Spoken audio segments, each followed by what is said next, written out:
2 दिवसापूर्वी आमच्या भारतीय जनता पक्षाच्या नवनिर्वाचित नगरसेविका भाग्यश्री ताई यांचे सासरे यांच्यावर गुन्हा दाखल झाला आणि त्यांचे जे पती आहेत त्यांना मारहाण झाली आणि हा चुकीच्या पद्धतीने गुन्हा दाखल झालेला आहे। त्याचे सर्व CCTV फुटेजेस आणि बाकीच्या गोष्टी जर आपण पाहिल्या, त्यांचा इतिहास पाहिला तर कुठेही गुन्हेगारीच्या स्वरूपात त्यांचा काही इतिहास नाही आणि अशा व्यक्तीवर गुन्हा दाखल होणं आणि तो सुद्धा पोलीस निरीक्षक जे आहेत त्यांना सगळी माहिती नसताना त्यांनी हा दाखल केला, त्याबद्दल आम्ही माहिती सर्व अधीक्षकांना दिलेली आहे आणि त्यांनीसुद्धा त्वरित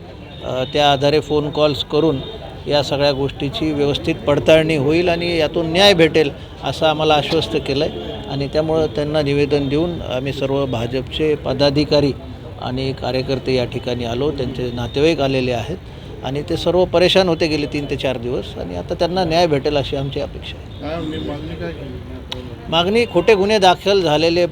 परत घेणे, योग्य ते गुन्हे दाखल करणे आणि न्याय मिळवणं याच्यामध्ये बाकी मारहाण कशामुळे झाली आणि का झाली हे असं दिसतंय प्रथमदर्शनी की नुकतीच निवडणूक बीड नगरपालिकेची झाली आणि त्यातून ज्या गोष्टी निवडणुकीच्या अनुषंगाने जय पराजय होतात याचं वैमनस्य ठेवून कुठंतरी हा प्रकार झाला असं दिसतं। ABP माझा, उघडा डोळे बघा नीट।